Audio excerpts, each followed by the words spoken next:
Have you ever picked up your phone to maybe check one message and then you realize that 45 minutes have passed? Well, same here. I have. We all have. And it's not because you're weak or undisciplined. It's simply because they were designed to do just that. You see, phones, social media generally, were designed with the primary aim of keeping us hooked on it. Here is the difficult truth.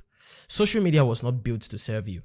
It was built to use you. It was built to use your time, your emotions, your attention. In this video, we're going to be talking about the psychology behind social media addiction. Why and how do people get addicted to social media? We'll talk about the hidden dangers as well. And then, of course, as we always do on this channel, we'll talk about the practical ways that you can break free from this menace.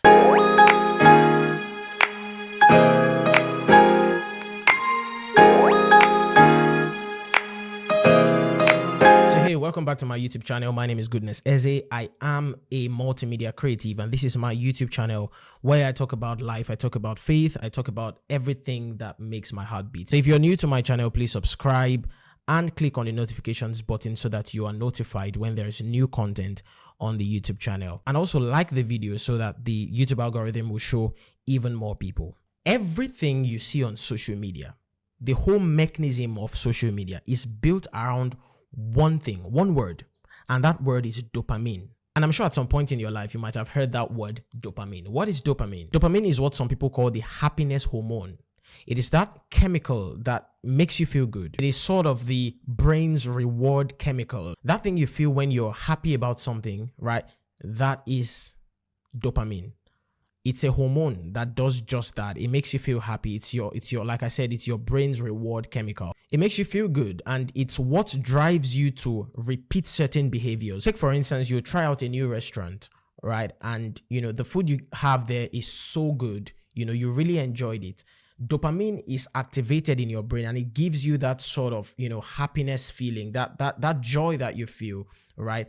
That ensures that next time when you think of going out to eat, you are more likely to visit that restaurant than not. So it's basically what drives you to repeat behaviors that gives you pleasure or excitement. Now, you see, the people who created social media understand this perfectly. They understand it perfectly.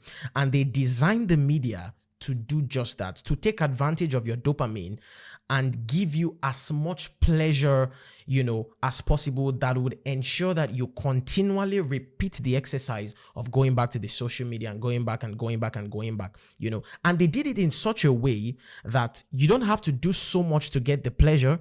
You don't have to do so much to get the excitement. There's just a little thing you have to do. Just get your phone, open it, and go there, and then you get the exact thing that you wanted to get. So it just makes it such that it's so easy, to get that excitement. It's so easy to get that pleasure. You hear people saying that in this life, just have data. They're not wrong, because you see, several social media have succeeded in making their space conducive enough for creators to go there and create content, and then have people come and they are hooked on that content that they create. And then at the end of the day, people get addicted to it, and those ones who get addicted to it are the ones who lose. So you take your phone out, you go to Instagram, for instance, and then you watch the first reel and the second one, and it gives you that hit of dopamine. You watch another one, it gives you another hit of dopamine, and like that and like that. You see, because you get that dopamine hit per video that you watch, and you see, that's exactly how the algorithm of social media works, such that the algorithm recommends to you similar videos like you have watched before, because they know that you are more likely to keep watching more videos when you know that the algorithm will recommend the ones that you like. So it's just wired to do just that. It's wired to keep you there forever if possible. That's how they make their money off you. And then over time, what happens is that your brain starts to crave it. You can't sit still for 30 minutes without wanting to take your phone and check what's going on there, right? Your brain is, because of how much pleasure and excitement you get from it, your brain cannot just wait to, for you to go on YouTube and, just start watching videos, or go to TikTok and start. Your brain cannot wait. And these are the simple reasons why you find yourself hooked on your phone. You find yourself reaching out to your phone everywhere you are. You are in church, you take out your phone, you want to check something on your phone. You're at work, you want to check something on your phone. You're in class, you just want to touch your phone at every given time. And guess what? You're not the only one. There are billions of people in this loop. Now, this is the scary part. It's not even the addiction that is the worst thing, right? It's what it's doing to you without you even realizing it. Social media reshapes the way you think. You see yourself starting to compare yourself with other people you don't even know. You see yourself scrolling on Instagram or TikTok, and then you see something that says, oh God, when? Oh God, when? I want this. And before you know it, it becomes a sort of a conditioning. You see, this thing is beyond habits. It's gone beyond a habit. It's a conditioning. You look around and then you start to believe that everybody is doing better than you. And then before you know it, it starts to contribute to a low self-esteem that you have. Guess what? The low self-esteem does not mean that you would stop going on the social media to, look at these people and compare yourselves with them. In fact, it means that you even continue doing it, because that's literally what gives you the most happiness in your life.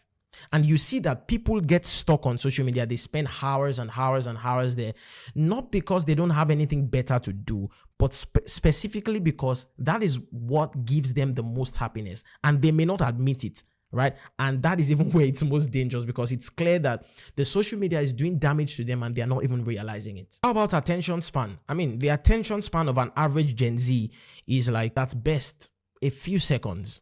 At best. It is because of this, conditioning that the social media does to us, right? We can no longer sit and listen to things for even 30 minutes. We get tired. I mean, you see people go to church and then complain that the sermon in church is too long. And when you ask them, oh, how long was it? It was 1 hour. 1 hour? 1 hour. 1 hour is not too long. I say, how long was it? It was 45 minutes. 45 minutes is not too long.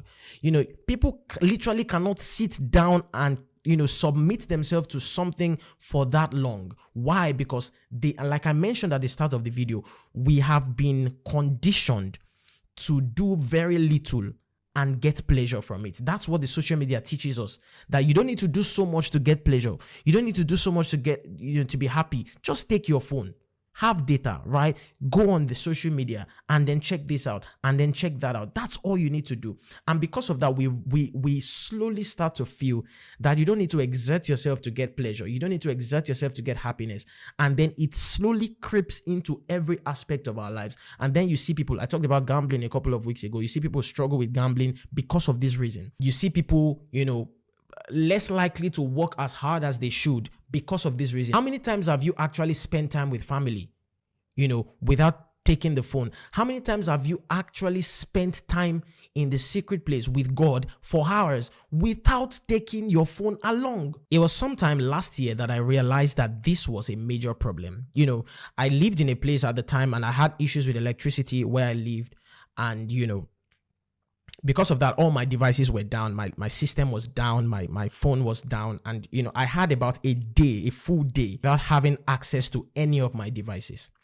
And I found that quite interesting, because before that time, if you had asked me, how would you cope if all your devices were down for a full day? I'm like, most of the things I do, even my work, I work with my phone, I work with my laptop, I have to, say all of those things. But I was fine. And in fact, I had a very productive day. I spent time in prayer. I studied the scriptures. I spent hours studying the scriptures, and it was quite interesting. And one very important thing I did that time was that I was able to sit still and reflect. I was able to close my eyes and reflect, and you see, that is one thing that the social media has taken away from many people. The ability to just sit down, not say anything, not do anything, and just reflect. Find a quiet space and just reflect. And that is where God speaks to people the most. That point of meditation. That's where God speaks to people the most. So then, the big question, how do we break free? How do you break free from something that was designed to ensure you don't break free? That's a very interesting question, $1 million question. But there's a way out. And the first thing to do is awareness. You see, you must understand that this is a problem. You must know, right? You must be aware of the fact that it's a problem that must be solved. And you see, when you know, you would then start to help yourself to break free from that conditioning. So for instance, you're just sitting still and then it's going to be like a reflex action. Like by default, you just, take your hand and reach out for your phone. And then because you're aware of that, you're able to just withdraw your hand and say, okay, yeah. You wake up in the morning, and first thing you do, most people, first thing they do, or one of the first things they do, even if they even say a word of prayer, they just rush the word of prayer and then reach out for their phone. Condition yourself to sit still for a few minutes. Another thing you can do is to train yourself to delay gratification. You see, instant gratification is one of the problems. So train yourself to delay gratification. Train yourself to say, and you can practice this with anything. Like you can exercise it, right? Sometimes you may be, maybe you have a craving. You feel like eating something. You feel like going out to maybe take something. Train yourself to delay it. Don't go and take it. Even if you have the means to do it, don't do it, right? Delay the gratification. You feel the urge to just while away time on TikTok. Don't do it. Hold on. You see, when you start to delay gratification, it begins to reteach your brain how not to be hooked to these things that are not necessary for you. One thing that I started doing a couple of months ago, and it has really, really, really worked for me, was that I did not go to the social media unless I had something specific to do. Most of the work I do is with my phone, so I'm most likely always with my phone or with my, or on my personal computer, my laptop. I go to the social media, I know exactly what I'm going to do, and my most used social media is YouTube. So the people I watch on YouTube, the moment they put out a new video, I am notified. And then I go to YouTube to watch that exact video, and when I'm done with that, I am out of there. So it's like, because I knew I was getting really, really hooked on social media, I had to condition myself to say, the social media is not the problem, right? The problem is how it is wired to keep us hooked there, and we must ensure that it doesn't control us, but we control it. We control how we use it, not the other way around. So I think if you try that, it's going to really work. It's going to work out fine. Like I said, I've been doing it for a while now, and it has been fine. It has been really, really fine. Ensure that you decide how to use the social media, not the other way around. You can also do well to maybe turn off some unnecessary notifications, because if you're going to do that, there are some notifications that you're going to need to turn off, right? So turn off some unnecessary notifications. In fact, if possible, turn off all notifications, at least for now. Then later, you can then start to say, these ones are necessary, these ones are necessary. Like, let me turn off, let me turn on. Someone said at a time that one of the ways that she tries to avoid mindless scrolling is that the moment she feels the urge to take her phone, right, to go to the social media, what she does is that she takes her phone and she goes to her Bible, the Bible app, and then she just stays there, and that's what she does. So that urge, you can replace it with something productive. Like I mentioned also, you can replace it with spending time with real people, stay with your family, stay with your friends, spend time with real people, and not just, scrolling and looking at people that don't even know that you exist. And yes, I understand that it's not going to happen overnight. It's going to be a gradual process, but it is very, very possible. It can happen and it will happen. You can break free from that addiction, and you will break free from that addiction by the grace of God. And, what I want you to do right now, especially if you stumbled on this video after a time of mindless scrolling, what I want you to do right now is, the moment this video is done, take the video off and go and do something productive, and put these plans in place, put these things in place to ensure that you break free from this conditioning. Social media is still a tool that can be used in the right ways, right?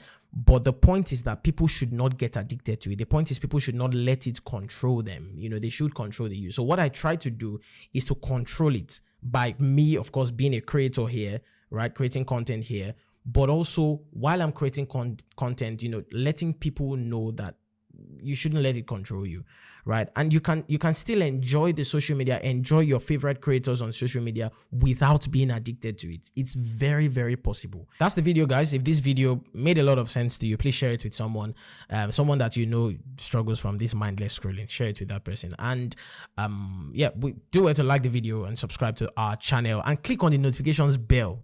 Click on this one. I said it, that notifications is important, so that when we drop new content on the channel, you get notified. Because again, if you indeed go according to everything we've talked about on this video, mindless, you're not going to find our video by mindless scrolling anymore, because you wouldn't be doing mindless scrolling anymore.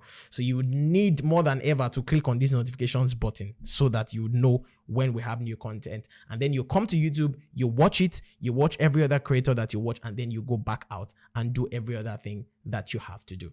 Thanks for watching, guys. My name is Goodness Eze. See you on the next video. Adios.